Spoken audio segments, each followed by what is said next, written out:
بسم الله الرحمن الرحيم.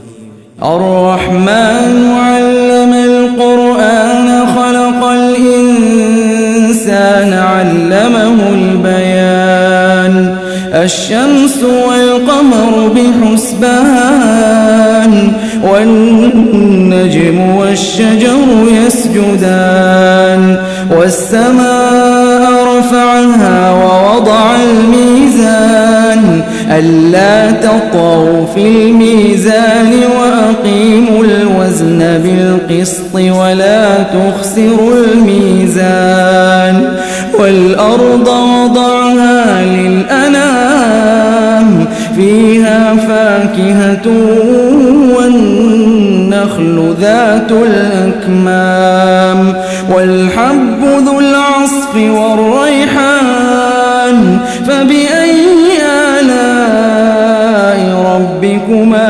تكذبان.